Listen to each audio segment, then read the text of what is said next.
Demi nama Yesus. Haleluya. Amin. Amin. Terima kasih Pak Hendra Winata. Selanjutnya saya persilakan untuk pujian kemuliaan Tuhan untuk Kita dibawakan oleh Pak Sutarjo. Silakan Pak Sutarjo. angkat pujian, ajarku mengerti.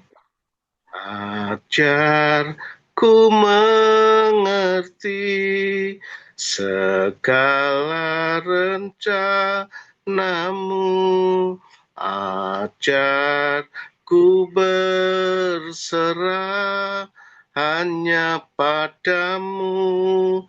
Pimpinlah jalanku dalam terang firman-Mu.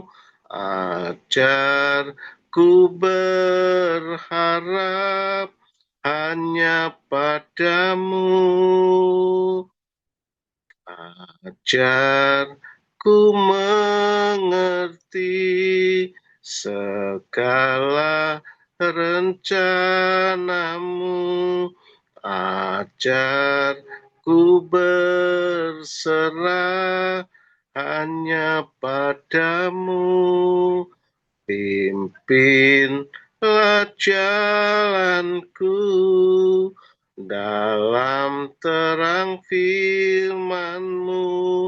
Ajarku berharap hanya padamu. Bapakku ajaib segala rancangan-Mu. Tuhanku heran perbuatanmu.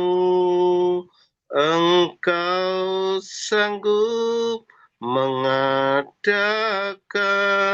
segala yang ku perlukan menurut kehendak-Mu. Terjadilah. Ajarku mengerti segala rencanamu. Ajarku berserah hanya padamu. Pimpinlah jalanku dalam terang firman-Mu. Ajarku berharap hanya padamu. Bapakku ajaib segala rancangan-Mu. Tuhanku heran perbuatanmu. Engkau sanggup mengadakan segala yang ku perlukan menurut kehendak-Mu. Terjadilah menurut kehendak-Mu. Terjadilah. Ajaib rancangan Tuhan yang begitu sangat luar biasa yang dapat kita rasakan saat ini. Betapa luar biasanya kasih setia Tuhan dari dulu sekarang sampai selama-lamanya tidak berubah. Angkat pujian, Bapa Engkau sungguh baik. Bapa, Engkau sungguh baik, kasih-Mu melimpah di hidupku. Bapa, ku berterima kasih berkat-Mu hari ini yang Kau sediakan bagiku.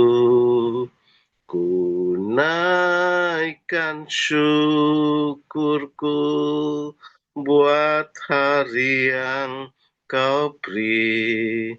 Tak habis-habisnya kasih dan rahmat-Mu, selalu baru dan tak pernah terlambat. Pertolongan-Mu besar, setiamu di sepanjang hidupku. Bapa, Engkau sungguh baik, kasih-Mu melimpah di hidupku. Bapa, ku berterima kasih berkat-Mu hari ini yang Kau sediakan bagiku. Ku naikkan syukurku buat hari yang Kau beri. Tak habis-habisnya kasih dan rahmat-Mu, selalu baru dan tak pernah terlambat. Pertolongan-Mu besar, setiamu di sepanjang hidupku. Besar kasih setia Tuhan, sungguh sangat luar biasa dapat kita rasakan saat ini. Sebelum kita mendengar firman Tuhan, kita angkat pujian. Aku datang dan ku bersujud. Aku datang dan ku bersujud di hadapan-Mu. Ku rasakan indah hadirat-Mu. Telah ku buka mata hatiku dan seluruh jiwaku untuk ku nikmati firman-Mu. Firman-Mu yang kuasa untuk merubah sikap hati. Firman-Mu yang tegakkan di saat ku terjatuh. Penuhkanlah bejanaku dengan air sungai-Mu. Ku haus akan firman-Mu. Firman-Mu yang kuasa untuk merubah sikap hati. Firman-Mu yang tegakkan di saat ku terjatuh. Penuhkanlah bejanaku dengan air sungai-Mu. Ku haus akan firman-Mu. Ku haus akan firman-Mu. Silakan hambanya Pak Dr. Kasan Suslo untuk menyampaikan firman Tuhan. Ya, silakan waktu dan tempat. Tuhan Yesus memberkati. Terima kasih Pak Jo. Selamat sore semuanya Bapak-Bapak, Ibu-Ibu. Sebelum kita masuk ke firman, mari kita berdoa. Ya Tuhan, terima kasih pada sore hari ini kami dalam berkumpul dalam keadaan sehat jasmani maupun rohani ya Tuhan.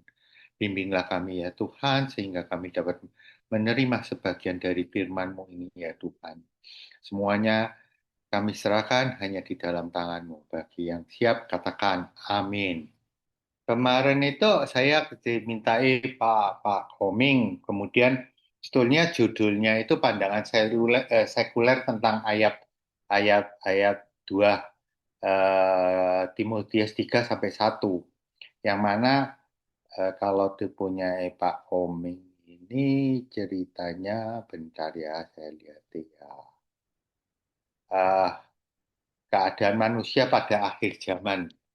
Nah, kalau kita melihat di dalam ayat tersebut kan kita tahu, Bapak-bapak pasti lebih tahu lah, itu cerita tentang Rasul Paulus kan yang mengatakan kepada muridnya Timotius, ya kan, karena keadaan pada di Efesus itu banyak kasarnya pengajar-pengajar yang palsu, banyak orang-orang yang mana tambah lama yang maksudnya kehidupannya itu tidak berubah karakternya sehingga mereka masih ke arah yang jahat. Nah, saya melihat kehidupan itu secara tidak langsung sama dengan keadaan sekarang ini, Bapak-bapak Ibu, ya kan? Ya kan, di mana dikatakan ini kan, ketahuilah pada hari-hari terakhir datang masa sukar. Jadi dianggap sama, manusia akan mencintai dirinya sendiri dan menjadi hamba Tuhan. Bukankah sampai hari ini pun sama? Mereka akan membual dan menyombongkan diri, mereka akan menjadi berfitnah, mereka akan berontak terhadap orang tua, dan tidak tahu berterima kasih, tidak memperdulikan agama, tidak tahu mengasihi, tidak mau berdamai, suka menjelekkan orang, tidak dapat mengekang diri, garang, tidak suka baik, suka mengkhianat, tidak berpikir panjang, berlagak tahu, lebih menuruti hawa nafsu daripada menuruti Allah. Bukankah kita melihat banyak orang-orang pun seperti ini, bukan pun yang mereka kasarnya dari agama lain pun juga sama, ya kan? Nah, akhirnya saya itu teringat, apakah benar ayat ini dulu pernah saya sampaikan juga, betulnya. Nah, terus kita lihat, Mbak. Nah, padahal di kitab Wahyu, kita cerita tentang Alkitabnya dulu ya. Nah, di kitab Wahyu itu Tuhan itu punya rencana dari awal sampai akhir. Tuhan itu punya rencana dari kejatuhan manusia awal, yaitu melalui Adam, itu Tuhan ingin menyelamatkan manusia sampai hari ini. Nah, makanya dikatakan di Wahyu pun sama. Namun demikian aku mencelah engkau karena engkau telah meninggalkan kasihmu yang semula. Nah, berarti dari kasih semula itu di mana kasih Allah yang melalui Adam itu udah ditinggalkan, ya kan? Sehingga sebab itu ingatlah betapa dalamnya engkau telah jatuh, dan dikatakan kita diminta di kitab Wahyu, bertobatlah dan lakukanlah lagi apa yang semula engkau lakukan. Jadi dengan tujuan apa? Ini yang utama, Tuhan ingin kembali ke rencana awal kalau ditanyain. Jadi waktu Tuhan menyelamatkan manusia melalui putranya yang dikorbankan pun itu tujuannya untuk menyelamatkan manusia. Kita tahu kalau kita baca di kitab Wahyu, dikatakan apa? Tuhan ingin otomatis datang, Yesus datang kedua kalinya, itu mulai dipisahkan antara domba dan kambing, ya kan? Kemudian dibentuklah kerajaan baru, kan gitu. Bapak Ibu pasti tahu kan? Nah, itu berarti kan untuk apa? Untuk kembali ke rencana awal mula-mula Tuhan itu menciptakan manusia. Demikian juga di Efesus dikatakan itu apa? Karena itu kita buatan Allah diciptakan dalam Kristus Yesus untuk melakukan pekerjaan baik yang dipersiapkan Allah sebelumnya. Supaya Ia mau supaya kita hidup di dalamnya. Berarti kita ini udah diminta untuk pertobatan, ya kan?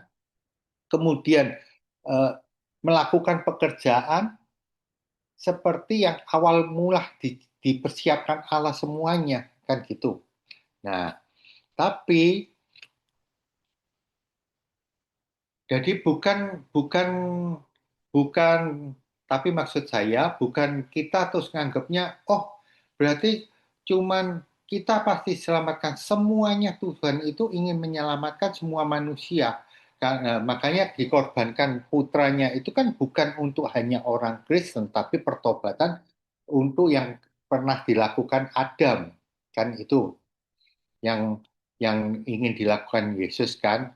Nah, ini kan Yohanes 3 pun dituliskan, karena begitu besarnya kasih Allah akan dunia, Ia mengaruniakan anaknya yang tunggal supaya setiap orang yang percaya kepadanya tidak binasa, melainkan beroleh hidup yang kekal. Ini yang utama kan, supaya kita itu percaya Yesus, kita bertobat karena percaya apa? Karena Yesus yang menunjukkan jalannya, karena dikatakan juga di Alkitab adalah jalan kebenaran kan, kita tahunya itu.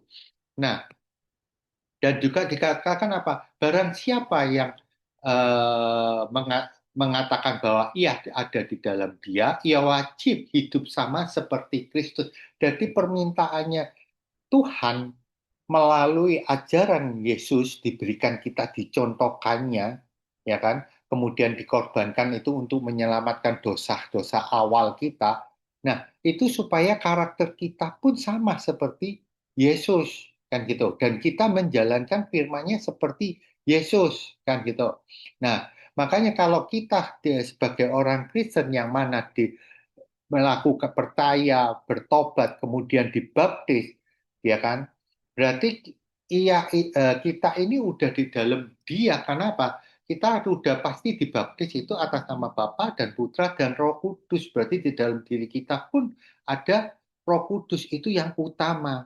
Nah, dengan demikian, apa yang kita dapatkan, otomatis karakter kita pun karena ada di dalam Yesus, ada dalam diri kita, otomatis karakter kita harus sesuai dengan Kristus, yaitu apa? Menghasilkan buah roh. Nah, ini ceritanya kasih, sukacita, damai sejahtera, kesabaran, kemurahan, kebaikan, kesetiaan, dan kelemahan pembuatan, dan terutama penguasaan diri. Nah, cuman kadang yang saya dengar, ini adalah satu kesatuan.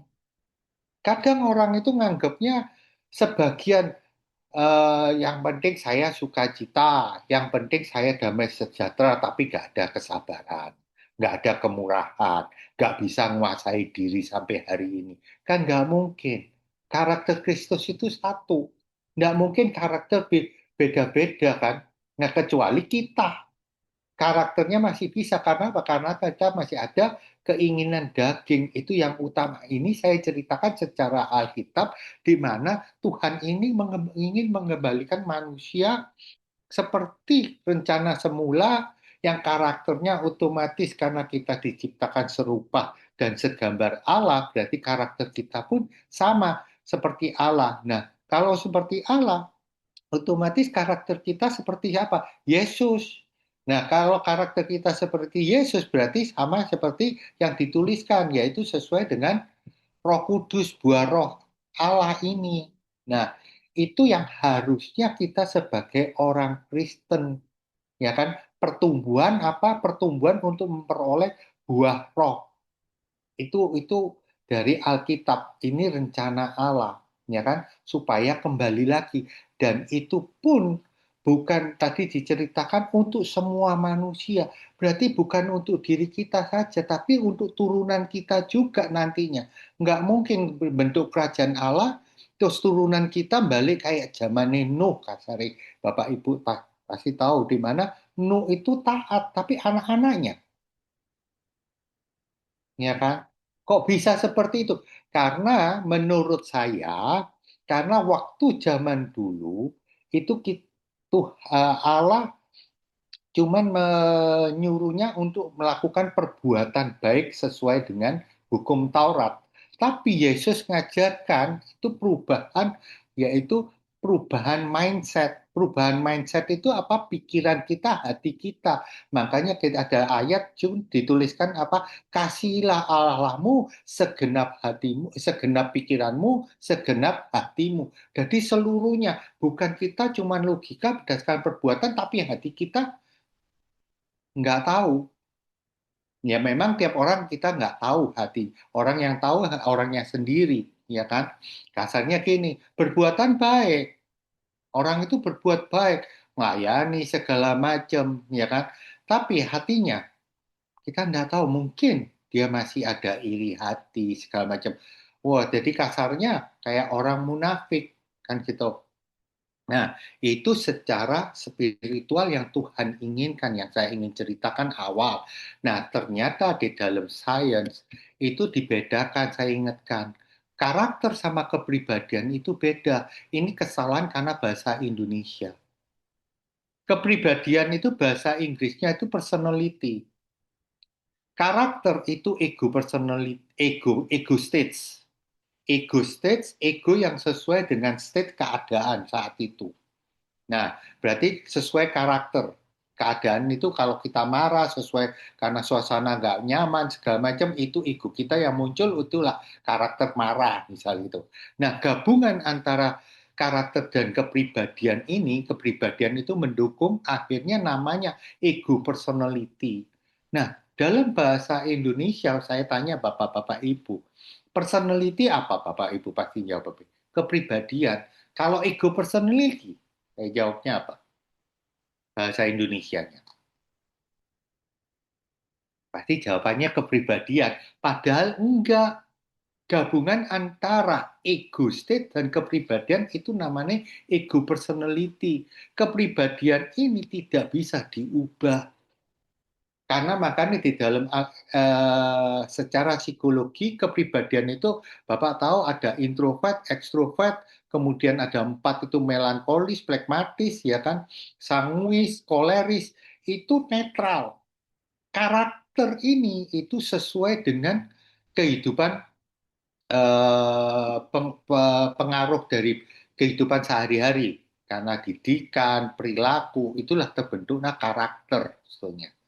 Nah, itu yang bisa diubah itu adalah karakter. Kepribadian tidak bisa diubah, Bapak Ibu. Kepribadian itu banyak kayak ini nanti, ya kan?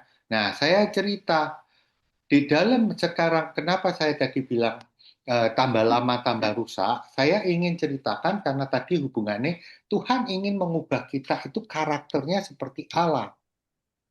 Bukan kepribadian kita yang diubah, tapi karakter kita. Makanya keinginan daging itu adalah karakter-karakter yang negatif, ya kan? Nah, ternyata di dalam sains itu ada cerita genetik. Genetik itu adalah pewaris sifat-sifat manusia. Nah, saya gampangnya ini saya nggak cerita DNA, saya langsung cerita, ya, saya gampangnya sebetulnya kalau dibuka itu ada dua, ada DNA sama sedikit sains ya Pak, ilmu pengetahuan, jadi mungkin untuk nambah wawasan Bapak. Cincau. Jadi di dalam sains sel kita itu mengandung DNA. DNA itu ada dua Pak, ada DNA yang permanen, itu saya istilahkan gen. Rambut, nggak mungkin warna rambut kita terus pirang, ya kan? Itu gen. Nah, itu turun-temurun. Mata, kulit, ya kan? Mata itu pupilnya ada yang biru, ya kan? Matanya sipit, hidung, ya kan? Itu gen namanya. Sedangkan DNA yang fleksibel saya sebutkan DNA itu turunan. Turunan dengan maksud turunan dari sekitar kita. Kasih saya gampangnya, kanker. Bapak tahu sampai hari ini dulu itu kalau saya sebagai dokter, kanker itu dianggap karena turunan. Betul kan? Selalu kalau ada pasien sakit kanker pasti ditanya, ada nggak orang tuamu, keluargamu yang sakit kanker? Nah, padahal kan dianggap turunan.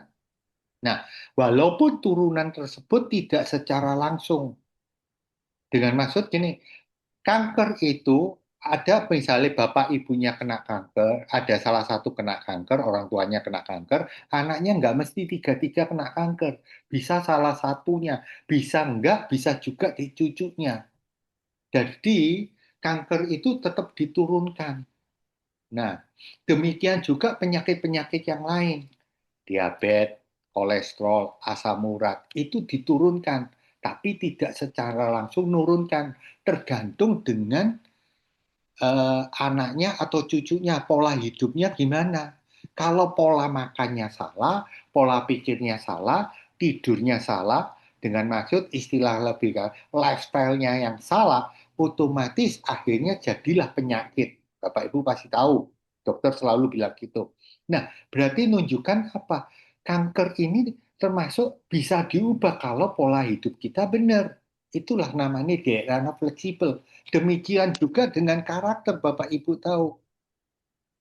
Karakter itu ternyata kita itu nurunkan karakter, berbagai macam karakter dari zamannya Perjanjian Lama, Sodom dan Gomora.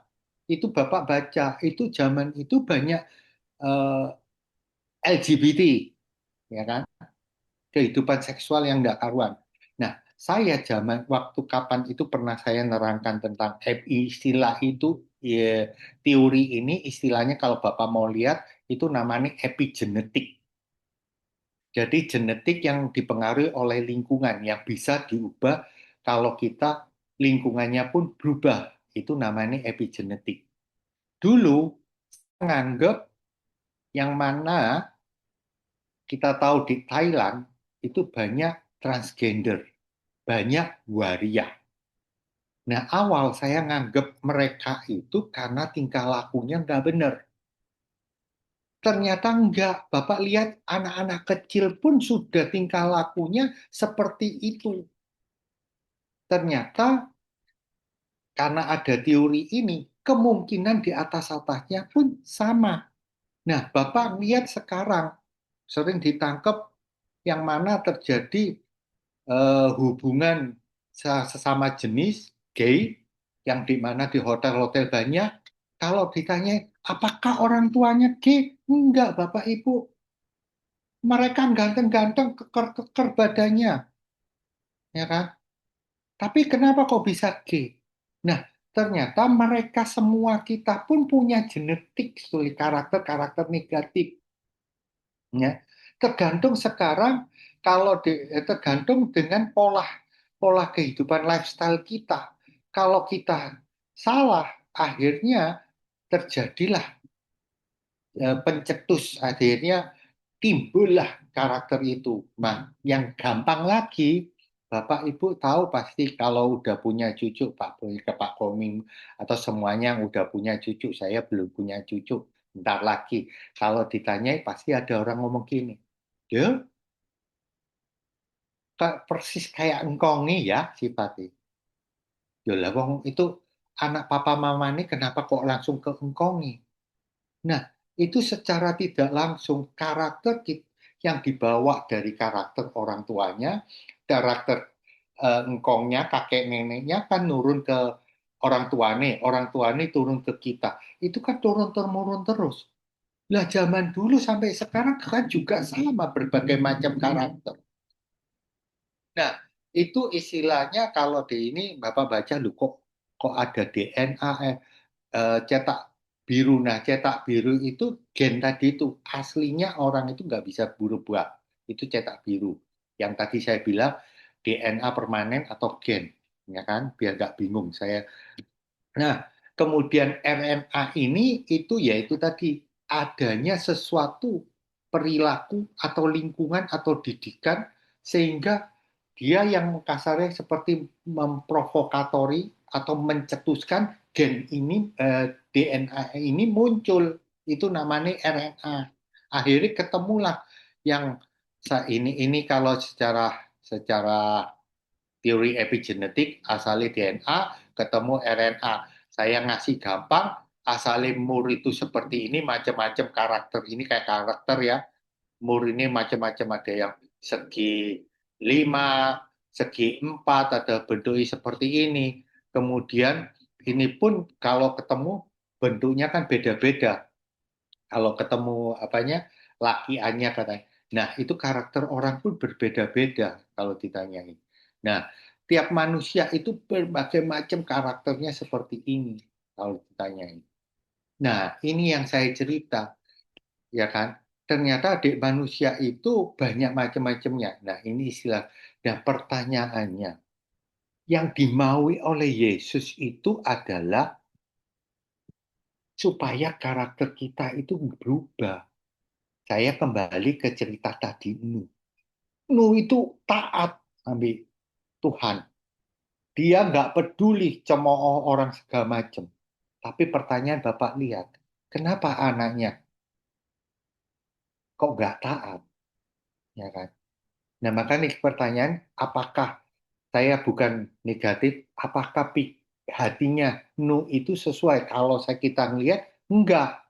Kenapa? Kalau nggak salah dia mabuk ya. Kalau nggak salah seperti itu ya, nanti saya dibetulin ya. Dia lakukan seperti itu.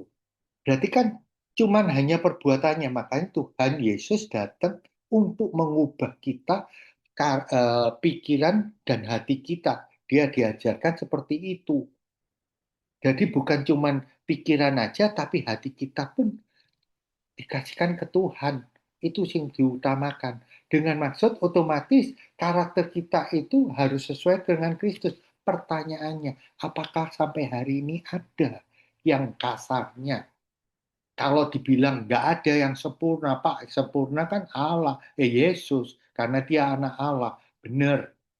Tapi kan kita selalu visi kita ngikut sebagai Kristen, kita ingin seperti, berarti kan nggak mutlak, seperti Yesus. Ya, kenapa? Karena minim pertumbuhan karakter kita, nggak semua nih mutlak buah roh tadi 9 itu dapat semua. Tapi minim buah roh, satu pohon, buahnya kan belum matang, Bapak Ibu. Nggak mungkin satu pohon terus buahnya itu mangganya ada pencit, ada masih belum matang. Nggak mungkin satu pohon terus pohonnya jadinya blimbing. Kan nggak mungkin, Bapak, yang negatif. Nah, itu yang dimaui Tuhan, ya kan, dari awal. Nah, ternyata di dalam epigenetik pun sama. Ternyata yang dikatakan itu karakter dari zaman dulu sampai sekarang itu kita bawa. Karakter, kemudian penyakit, segala macam, ya kan, itu kita bawa. Pertanyaannya, yang mana sering kita dengar? Kita mau memutuskan kutuk turunan. Sebetulnya bukan kutuk turunan dosa-dosa, dosa-dosa dengan istilah, oh kita berbuat baik. Bukan itu kalau menurut saya. Apa? Karakter-karakter negatif yang dibawa nenek moyang kita, orang tua kita, kita putuskan sekarang. Kita ingin seperti Kristus. Itu yang utama. Nah, pertanyaannya, apakah ada sampai hari ini yang karakternya seperti itu? Kita melihat, makanya kalau ditanyai di dalam ayat Timotius itu, maaf, banyak gembala, pelayan Tuhan, mereka yang di atas atau yang mereka dulu berbuat baik segala macam, udah pertobatan, udah sampai di atas. Bukankah kumat lagi? Bukankah udah di atas kemudian dia ternyata ya kasarnya seperti bapak yang gampangnya lah, korupsi lah. Mudah di atas, uang melakukan korupsi di belakangnya segala macam. Ya kan? Nah, pada itu kan berarti karakternya mereka nggak berubah Bapak Ibu. Kalau kita. Ya kan? Nah, Tuhan itu ingin seperti itu supaya apa? Bukan kita aja yang berubah, tapi anak cucu kita pun sama. Nanti ada cerita penelitian, tapi saya nggak ketemukan ya. Makanya ditanyakan apa di Roma 12, janganlah kamu serupa dengan dunia. Makanya Yesus bilang, berubahlah pembaruan budimu. Itu mindset kita. Mindset itu berarti pikiran dan hati. Kalau di logika, pikiran sadar dan pikiran bawah sadar yang kita ubah. Itu yang harusnya kita lakukan. Ya kan? Janganlah kita ngikuti keinginan daging. Ya kan? Tapi keinginan roh. Nah, makanya kalau ditanyai keinginan daging itu selalu ada. Dosa kita udah dihapus, tapi karakter-karakter ini masih ada. Kasarnya gini Bapak Ibu. Saya kalau melakukan pasien di sini ya, yang rokokan, kemudian saya lakukan hipno, itu saya tanya, benar-benar mau berhenti atau cuma coba-coba atau hanya kepingin tahu apa sih rasanya. Kalau cuma coba-coba atau kepingin tahu, saya nggak akan lakukan. Kenapa? Nggak akan berhasil, saya jawab. Sama di karakter. Kita kalau nggak sadar kesadaran diri kita, nggak akan berhasil sampai kapan. Sebagai orang Kristen, Makanya kalau dengan kesadaran kita apa kita yang inginkan untuk menjadi eh, firman Tuhan, kita paham rencana Tuhan, dan kita sadar apa yang harus kita lakukan, itu baru berhasil. Makanya Kolose 3 ayat 10, yang dilakukan terus-menerus sampai sang kali datang. Perubahan terus-menerus. Supaya apa? Supaya kita nahan. Makanya ada ayat berikutnya apa? Kita mematikan keinginan daging. Nah, itu saya lakukan teman saya, cuma sebentar tok, Bapak. Dia rokokan 30 tahun. Saya cuma butuh waktu 5 menit. Dan akhirnya saat itu pun langsung dia berhenti, nggak mau rokokan. Tiap kali dia nyoba, waktu saya nyoba, belum nyoba, dia cuma megang rokok itu dia mual. Ya. Nah, terus saya bilang, jangan sekali-kali nyoba, saya bilang gitu. Karena apa? Karena di dalam itu masih ada karakter. Datanya itu ada yang tadi saya bilang DNA tadi. Masih ada. Kalau sekali rokokan, nanti sama aja timbul, sama aja kayak Bapak di komputer, ya, folder-folder itu nggak Bapak pakai. Ya. Sekali diklik, dia muncul folder itu. Makanya jangan sekali-kali buka. Makanya di Alkitab ya, jangan sekali-kali buka celah. Kalau buka celah, ada ayat yang akhirnya iblis mengajak kawan-kawannya. Benar, akhirnya apa? Nggak akan berhasil. Tambah orang, Bapak Ibu pasti tahu, wah sekali dia berhenti rokok, terus balik kayak orang balas dendam. Tambah lebih banyak rokoknya. Benar, makanya saya bilang, jangan sekali-kali buka celah. Saya bilang, kalau nggak rokokan, nggak rokokan. Kalau sudah buka sekali rokokan, balik. Dan balik itu tidak akan gampang lagi untuk berubah. Ubah untuk kembali nggak rokokan. Saya bilang. Akhirnya puji Tuhan sampai sekarang dia udah masuk tahun tahun 3 tahun lebih ya, 3 tahun setengah udah nggak rokokan. Nah itu ceritanya Bapak Ibu, ya kan? Makanya kalau dari ini dikatakan, ya kan, marilah hidup dalam pimpinan Roh Kudus supaya kita hidup mengikuti keinginan daging, ya kan? Melainkan kita melakukan kehendak Allah. Kalau ditanyai Bapak Ibu,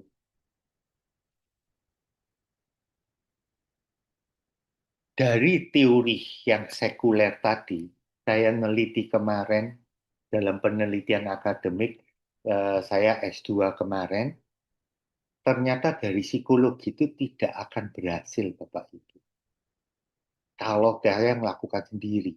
Dengan maksud apa? Walaupun datang ke hipnoterapis ke saya, cerita gini, saya punya satu karakter negatif. Kalau pasien itu punya 7 karakter negatif, satu tok yang saya bisa dibetulkan sehari itu, terus minggu depan berapa lama lagi, satu lagi, satu lagi. Lama Bapak Ibu, dan itu tidak akan berhasil kadang. Mau nahan satu yang ngelis mati, apalagi punya karakter 6. Misalnya, pejudi, pejina, pemarah. Wah, nahan pejina bisa, nuahan judine oke, ya kan? Nuahan marah, wah, nggak mesti, ya kan? Nah, nggak mungkin karakter kita sebagai orang Kristen, wah saya udah nggak berjudi, saya nggak berzina, tapi saya marahan. Nggak mungkin kan Bapak Ibu seperti saya ceritakan. Harusnya semuanya hilang. Itu secara psikologi nggak akan bisa dengan kemampuan kita sendiri. Itulah yang dikatakan Alkitab. Sama yang dikatakan Allah Galatia 5:16-17. Cuman satu-satunya yang saya lihat hanya dengan pimpinan Roh Kudus dan kita benar-benar mengikuti keinginan Roh Kudus, itulah yang bisa mencapai karakter kita berubah. Tapi saya bilang kita jangan buka celah. Yang kedua, tetap sesuai dengan Kolose 3 ayat 10, kita fokus terus sampai kapanpun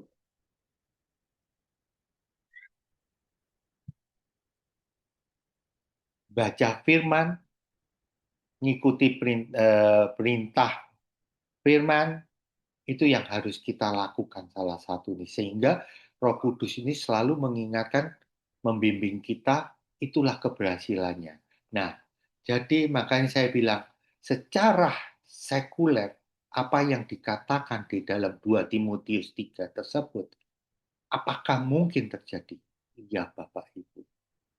Mungkin aja terjadi. Tambah lama, tambah rusak. Dan itu pun bukan pengaruh ke diri kita juga, lingkungan pun kita lihat.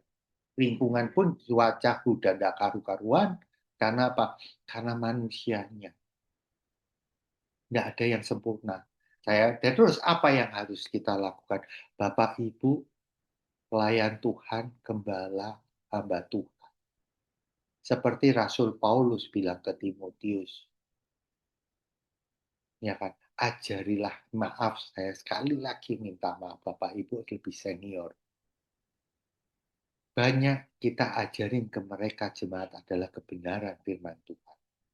Bukan teologi yang Bapak Ibu tahu sampai hari ini adalah kemakmuran. Ya kan? Teologi yang segala macam lah yang diajarkan. Itu kan bukan zamannya seperti zamannya Rasul Paulus, Bapak Ibu, kalau kita lihat. Ya kan? Nah, makanya kalau di main teori itu pun sama. Ini secara sekuler dikatakan apa? Spiritual kita harus kuat, ya kan? Body kita itu otomatis tingkah laku kita, perbuatan kita, terus emosi kita ini, ya kan? Jadi satu, fokusnya kemana? Ke Tuhan. Jadi mind, body, and soul fokus kepada Tuhan.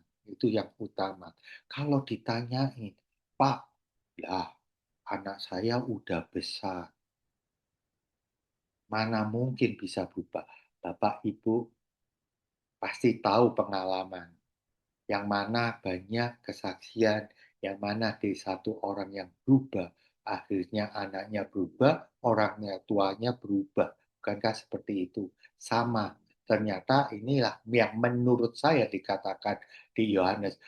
Yang mana pada orang buta ditanyakan muridnya, bukan dia, bukan juga orang tuanya. Tetapi karena pekerjaan-pekerjaan Allah harus dinyatakan di dalam dia. Pertanyaan, kalau kita mau, jangan nyuruh anak kita berubah dulu diri kita. Jangan nyuruh orang lain berubah kalau kita nggak mau berubah. Kalau kita berubah, otomatis anak-anak itu punya cara sendiri. Dengan maksud apa? Ternyata ini penelitian yang saya nggak tahu dapat dari mana, saya cari, ternyata nggak ketemu. Lihat, ini ibunya rokokan. Terus ibunya misalnya berhenti rokokan, itu baru muncul di ketiga. Generasi ketiga baru bersih, Bapak Ibu. Nah, ini saya bilang, kalau kita mau berubah, kemudian kita ajarin anak kita, otomatis anak itu melihat kita, kemungkinan besar dia berubah. Dia berubah, anak cucu kita pun, cucu-cucu kita pun turunannya pun pasti berubah. Jangan usah khawatir. Di Alkitab pun sudah dikatakan, orang benar anak cucunya nggak akan minta-minta, kan gitu. Nah, inilah yang saya bilang, ini yang harus kita putuskan. Kadang kita itu nggak paham, Bapak Ibu, kalau ditanyain. Ya ini kan, tadi saya bilang, segenap hatimu, segenap jiwamu, segenap akal budimu, dan yang terakhir, segenap kekuatanmu. Itu yang kadang kita lupa. Kenapa? Waktu masalah terus-menerus, akhirnya jawabannya, sampai kapan saya kuat Tuhan? Nah, pertanyaan, Yesus nggak salah apapun, didera segala macam, sampai detik terakhir pun Yesus pun paham, ya kan, sampai katanya diilustrasikan berpeluh darah, tetap menjalankan perintah Tuhan. Fungsinya apa? Untuk kita semua. Nah, sama kita pun sekuat tenaga kalau Bapak Ibu mau berubah, Bapak Ibu, supaya anak cucu tidak membawa, kasarnya tadi saya bilang tanda petik, kutuk turunan, ya kita ubah diri kita dulu. Sekuat tenaga apapun kita serahkan, kita tahu firman Tuhan itu ya dan amin. Nggak mungkin Tuhan itu menyia-nyiakan usaha kita buat anak-anak. Ya kan? Anak-anaknya itu maksudnya cucu-cucu kita, anak-anak kita itu yang utama. Makanya ada cerita kan, ini kan kalau ini kakek neneknya, orang tuanya ini loh, kita stop di sini. Nah, ini yang maksudnya kita putus. Kita benar-benar ikut Tuhan. Jangan setengah-setengah. Itu yang ingin saya sampaikan. Jadi istilahnya ilmu pengetahuan pun dengan berkembang ternyata pun mendukung apa yang dikatakan Alkitab. Bukan berdiri sendiri, tapi Alkitab tetap di atas. Ilmu pengetahuan itu ternyata malah membukakan apa yang dikatakan Alkitab. Ini yang ingin saya ceritakan, ternyata benar. Kira-kira kemungkinan besar, benar. Kemungkinan besar kita Wahyu terjadi mungkin saja akhirnya. Karena begitu ya kan di kitab Wahyu yang begitu dahsyatnya dikatakan segala macam, terus akhirnya Tuhan datang milah-milah, mungkin karena begitu banyak orang jahat. Iya, rasanya gini kalau saya lihat. Perjanjian lama digenapi, perjanjian baru digenapi. Saya baginya 3 ya Bapak Ibu. Kitab Wahyu bukankah terakhir? Semua apa yang kita dari yang dilakukan Allah pada manusia. Mungkin Bapak Ibu. Mungkin besar, kemungkinan besar juga. Pertanyaan saya kembalikan ke Bapak Ibu. Ini yang harusnya sebagai Bapak Ibu, pelayan Tuhan, hamba Tuhan, gembala yang mana kita sampaikan kepada jemaat-jemaat kita. Kita ubah karakter kita. Supaya apa? Enggak jadi banyak. Bukan cuman kita aja, sebagian aja. Terus nanti turunannya sama aja nanti. Apa bedanya? Ya kan? Jadi kita putuskan semua karakter-karakter perjanjian lama yang mana ada di dalam diri kita, itu kita ubah semuanya. Seperti karakter Kristus yang benar-benar murni. Karena kita diciptakan sebagai anak Allah, yang mana serupa dan segambar Allah. Cuman itu yang dapat saya sampaikan. Terima kasih banyak atas waktunya. Saya kembalikan ke Pak Koming apa Pak Joni ya? Boleh tutup dalam doa Oke, dulu, hostnya Pak. Pak Koming. Silakan tutup doa dulu. Ya Pak Koming.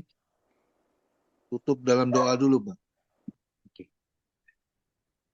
Mari kita tutup dalam doa, berfirman tersebut.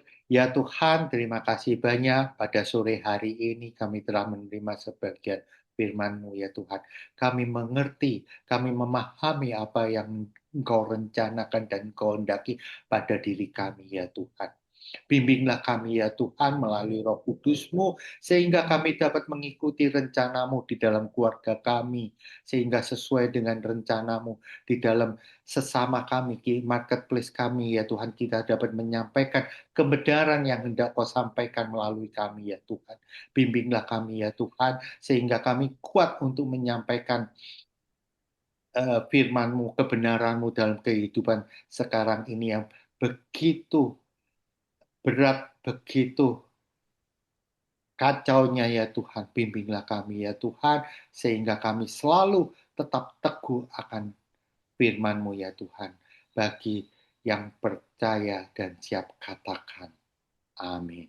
Terima kasih Bapak Ibu. Ya, terima kasih untuk firman Tuhan yang disampaikan oleh Dr. Kasan Susilo ya. Semua diberkati ya. Amin ya. Ya, ini keadaan akhir zaman ya. Kita banyak melihat ya. Manusia ini akan mencintai dirinya sendiri ya, berlagak sok tahu ya, tingkah langkah perbuatannya itu nggak sesuai dengan firman. Maka kita diingatkan ya, ini di Yeremia 7 ayat 3 ya, yang mengatakan beginilah firman Tuhan semesta alam Allah Israel, perbaikilah tingkah langkahmu dan perbuatanmu, maka aku mau diam bersama-sama kamu di tempat ini ya, yaitu di bait tubuh kita. Amin. ya. Sebagai penolong, Tuhan Yesus sudah memberi Roh Kudus-Nya. Kita harus pegang statement itu ya. Pria sejati ya, perubahan bukanlah suatu perubahan kalau belum terjadi Sudah. perubahan ya.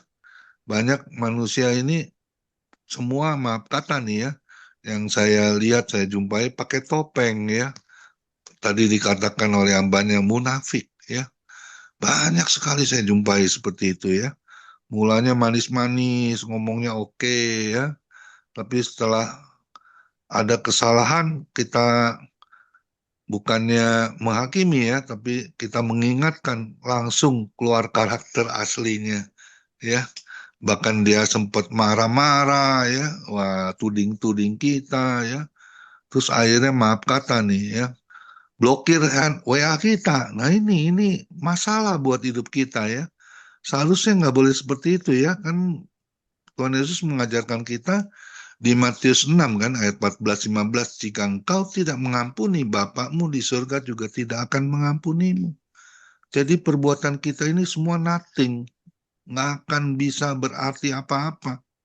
Hati-hati loh kita sebagai anak Tuhan, apalagi jadi hamba Tuhan. Wah ini repot ya, kita akan jadi omongan ya, jadi batu sandungan. Hati-hati loh ya.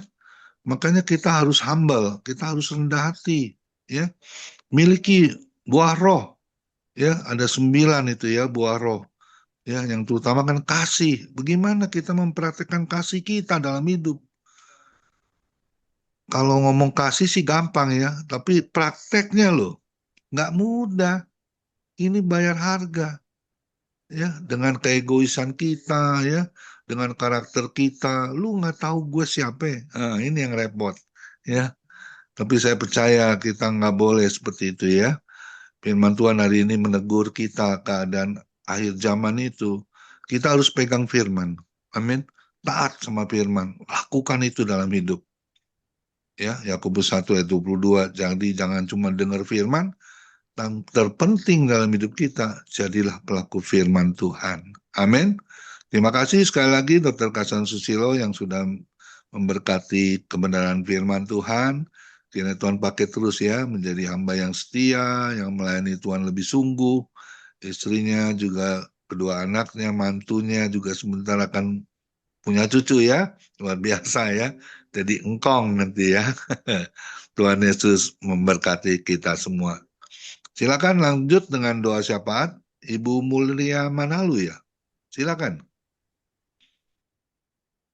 Terima kasih Pak Ko. Terima kasih buat kita semua. Mari kita satukan hati kita. Kita masuk di dalam doa-doa syafaat kita. Haleluya, haleluya, haleluya. Glory bagimu Bapa. Terima kasih Tuhan. Tuhan selalu mengingatkan kami melalui kebenaran firman-Mu Tuhan. Untuk boleh kami Tuhan dengan pertolongan Roh Kudus, karakter kami diubahkan, akal budi kami diubahkan, supaya kami boleh mengasihi Tuhan dengan segenap hati, dengan segenap pikiran, dengan segenap kekuatan kami. Bahkan Tuhan kami selalu terhubung dengan Engkau ya Tuhan.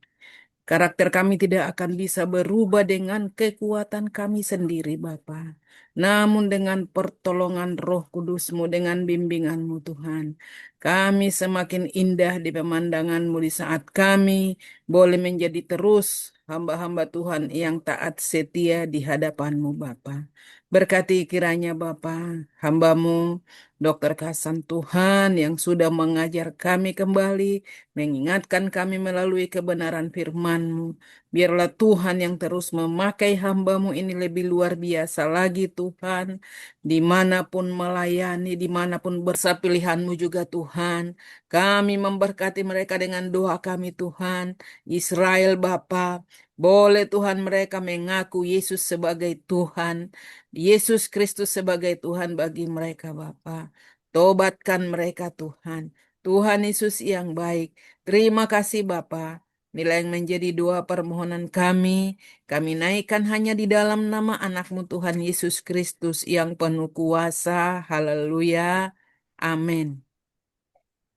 Ya, mari kita angkat kedua tangan kita di atas kepala kita tinggi-tinggi, kita terima berkat yang datangnya dari Tuhan Yesus Kristus. Tuhan Yesus Kristus adalah kekuatan dan perisaiku. Hanya kepadamu-lah saja hatiku semua percaya. Tuhan Yesus memberkati engkau dan melindungi engkau. Tuhan Yesus menyinari engkau dengan wajahnya dan memberi engkau kasih karunia. Dan Tuhan Yesus menghadapkan wajahnya kepada kita semua yang hadir, Bapak Ibu, diberinya damai sejahtera.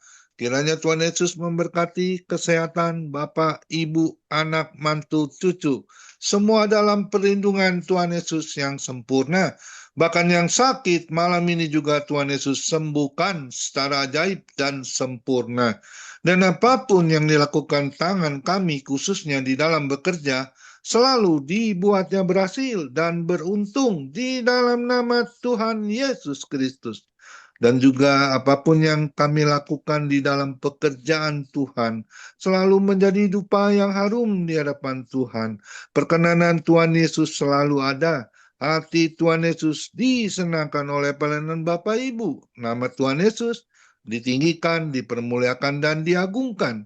Sampai Tuhan Yesus datang di awan-awan yang permai, menjemput kita semua orang percaya yang sudah terima berkat dari Tuhan Yesus Kristus.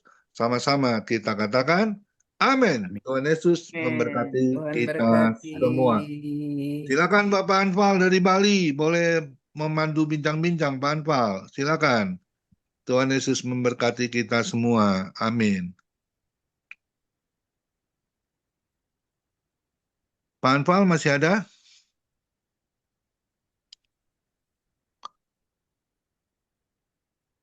Kalau tidak ada, sementara Pak Joni dulu. Boleh Pak Joni? Silakan Pak Joni.